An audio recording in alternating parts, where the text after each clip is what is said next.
Antes do dilúvio, a Terra descreve um mundo que era significativamente diferente do que conhecemos hoje. Segundo o livro de Gênesis, a Terra era um lugar de grande beleza, onde os seres humanos viviam em harmonia com a natureza. Mas antes de prosseguirmos com essa história incrível, não se esqueça de se inscrever no canal e deixar o seu like. Vamos imaginar juntos essa história? Imagina o mundo que precedeu o cataclisma do dilúvio, um mundo cujos segredos estão envoltos em mitos e mistérios. O mundo que, segundo os relatos bíblicos, foi um testemunho da existência de seres extraordinários, civilizações perdidas e eventos divinos que mudaram a face da Terra para sempre. A narrativa do mundo anterior ao dilúvio está cheia de fascinação e está imortalizada nas páginas do livro de Gênesis da Bíblia Sagrada, com uma mensagem profunda de Deus para a humanidade e que foi ignorada, onde as pessoas enterraram no pecado e assim caindo sobre a humanidade a justiça e a ira divina. O que a humanidade negligenciou e hoje?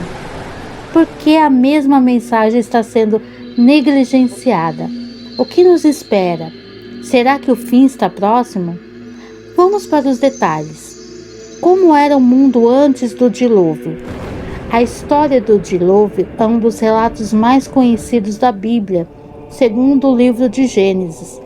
Deus decidiu enviar um dilúvio sobre a terra para destruir toda a humanidade que estava corrompida e cheia de maldades. No entanto, Deus encontrou graça em Noé, um homem justo, e o instruiu a construir uma arca para salvar a sua família e um casal de cada espécie de animal. O dilúvio durou 40 dias e 40 noites, e quando as águas baixaram, Noé e sua família saíram da arca e encontraram um mundo novo. A terra estava devastada, mas Noé e sua família reiniciou a humanidade que antes estava corrompida e através dele tivemos uma segunda chance. Mas como era o mundo antes do dilúvio? A Bíblia não fornece muitos detalhes, mas é possível fazer algumas análises com base no texto bíblico. O mundo antes do dilúvio era um lugar muito diferente do que as pessoas viviam, muito mais tempo. Algumas delas chegaram a viver mais de 900 anos. A Bíblia afirma que as pessoas viviam muito mais antes do dilúvio, por exemplo. Sete, o terceiro filho de Adão, viveu 912 anos. Enoque, neto de Adão, o primeiro arrebatamento da história, era um homem justo e piedoso, sendo levado ao céu com 365 anos, sem experimentar a morte. Enoque andou com Deus e já não foi mais visto porque Deus o tornou para si. Noé, o bisneto de Adão, viveu 950 anos. Matusalém, o homem mais velho citado na Bíblia, era o tataraneto de Adão, que viveu 969 anos. Não há uma explicação definitiva para essa longevidade.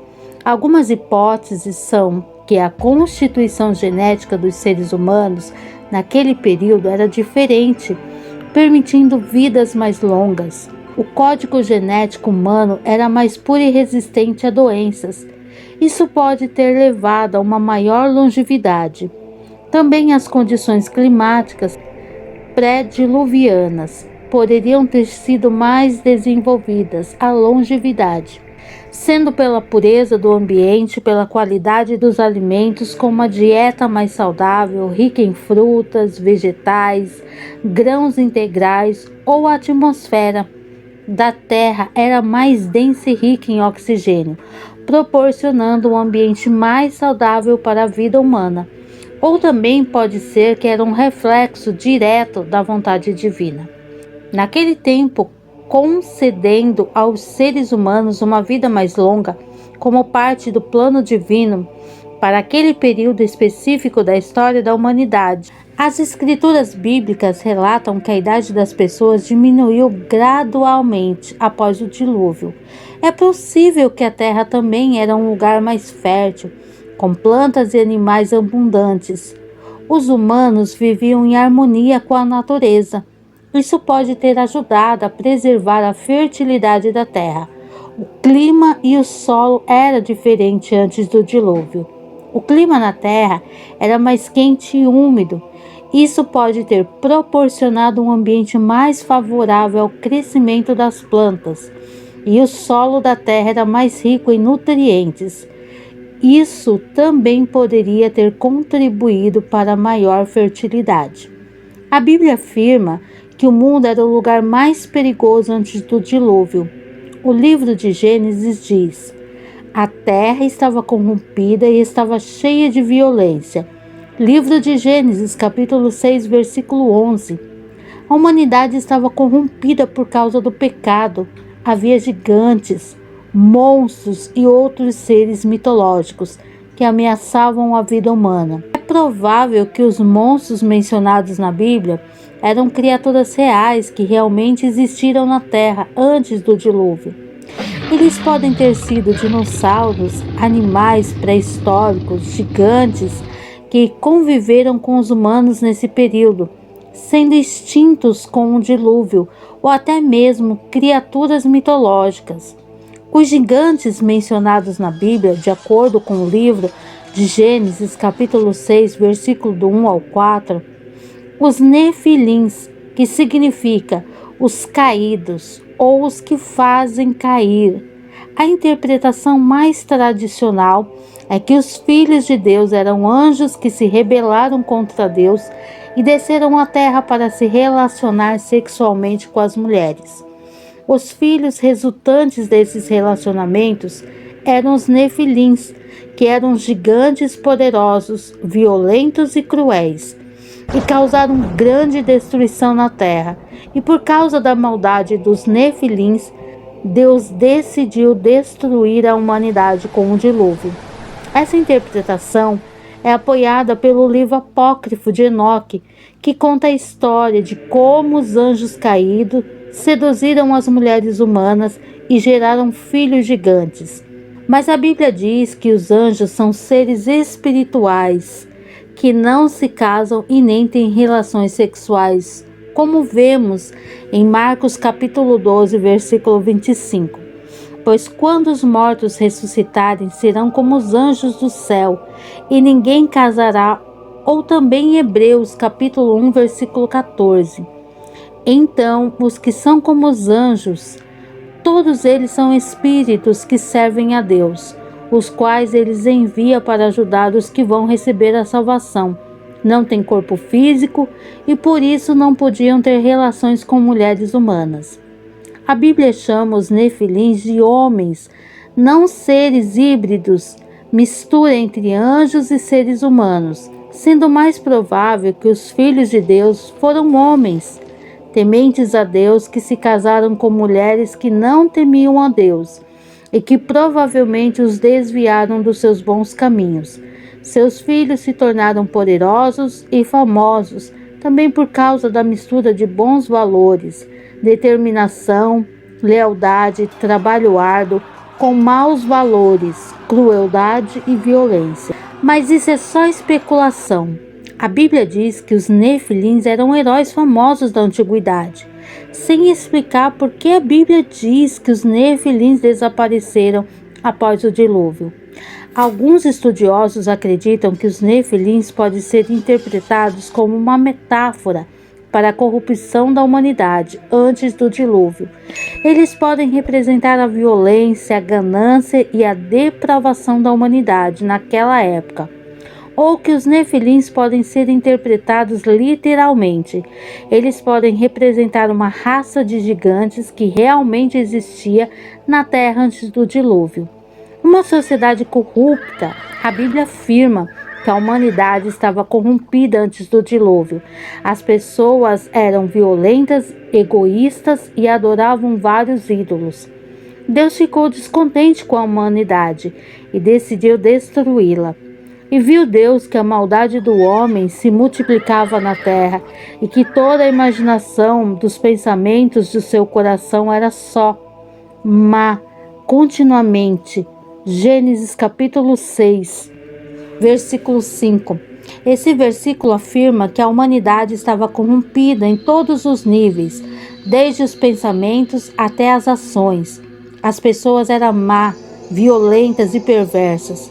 O versículo 12 do mesmo capítulo diz: E viu Deus a terra, e eis que estava corrompida, porque toda a carne havia corrompido seu caminho sobre a terra. E esse versículo afirma que a corrupção era tão generalizada que a terra inteira estava contaminada. Corrupção causada pelo pecado de Adão e Eva. Quando eles pecaram, eles trouxeram a maldade do pecado para o mundo, incluindo violência, guerra, ganância e depravação moral. O dilúvio foi um juízo de Deus sobre a humanidade corrompida. Deus destruiu o mundo para purificar a terra do pecado. No entanto, ele salvou Noé e sua família, que eram justos. Deus deu a Noé o prazo de 120 anos para construir a arca. Antes que o dilúvio viesse sobre a terra, Noé teve a fé inquebrantável para seguir os mandamentos de Deus naquela época. Antes que o dilúvio viesse sobre a terra, Noé teve a fé inquebrantável para seguir os mandamentos de Deus. Naquela época ainda não havia evidências de chuva, nem de dilúvio. O povo zombou de Noé e chamou de louco. Ninguém lhe deu ouvidos. Suas advertências foram consideradas irracionais. Nada do gênero. Jamais ocorrera antes. Nunca se tivera notícia de que um dilúvio pudesse cobrir a terra. Que tolice construir uma arca em terra seca, com o sol brilhando e a vida prosseguindo como de costume. Bebedeiras, festas, despreocupados com seus afazeres, maldades, prazeres. Quando falamos sobre a humanidade no tempo de Noé, todos sabem que assassinato, incêndio, roubo, furto, promiscuidade se tornaram uma segunda natureza para as pessoas daquela época. Elas evitavam a Deus e não davam ouvidos às suas palavras. No final, ele a destruiu com grande dilúvio. Em seguida, observamos as pessoas no mundo de hoje. Elas reverenciam o mal. As pessoas comem, bebem, se divertem, entregando seus prazeres da carne. A maioria das pessoas competem por fama, riqueza, status, brigando e conquistando uma contra as outras, enganando umas às outras. Estão todas fartas da verdade, apaixonadas pela injustiça e vivendo no pecado. E as pessoas até mesmo negam e resistem abertamente a Deus. Na Bíblia, o dilúvio é visto como um evento de julgamento divino que foi enviado para destruir a humanidade corrompida. A volta de Jesus também é vista como um evento de julgamento divino que será enviado para julgar os vivos e os mortos. Em ambos os casos, o julgamento de Deus é motivado pelo pecado e pela corrupção da humanidade. No caso do dilúvio, a humanidade estava corrompida. No caso da volta de Jesus, a humanidade estará novamente corrompida e Jesus voltará para julgá-la e estabelecer seu reino. Tanto o dilúvio quanto a volta de Jesus representam um novo começo. Após o dilúvio, Deus fez uma nova aliança com Noé e sua família. Após a volta de Jesus, Deus estabelecerá um reino eterno. Mateus capítulo 24, versículo 37 ao 39. Assim como foi nos dias de Noé, assim também será na vinda do Filho do Homem. Pois nos dias anteriores ao dilúvio, as pessoas comiam, bebiam, casavam-se e davam-se em casamento, até o dia em que Noé entrou na arca, e não o perceberam, até que veio o dilúvio e os levou. Assim acontecerá na vinda do Filho do Homem. Essa profecia nos mostra que quando as pessoas dos últimos dias se tornarem tão corruptas e perversas quanto as pessoas da época de Noé, o Senhor retornará. Os cristãos devem estar preparados ao verem os sinais, pois o fim está próximo. A humanidade será julgada por Jesus e não mais será destruída por água, como descrito em Gênesis capítulo 9, no versículo 11 ao 13. Eu faço a seguinte aliança com vocês. Prometo que nunca mais seres vivos serão destruídos por um dilúvio, e nunca mais haverá outro dilúvio para destruir a terra. Como sinal desta aliança que estou fazendo para sempre com vocês e com todos os animais, vou colocar o meu arco nas nuvens, o arco-íris. Será o sinal da aliança que estou fazendo com o mundo. A história da Arca de Noé ressoa através dos séculos como um símbolo de salvação, renovação e esperança. Ela nos lembra da importância da obediência, da fé e do cuidado com a criação divina, confiando na orientação e na promessa divina. Que história fascinante, não é mesmo? Se você gostou de aprender de como era o mundo antes do dilúvio, não se esqueça de se inscrever no canal e de deixar um comentário. Deus te abençoe e até o próximo vídeo.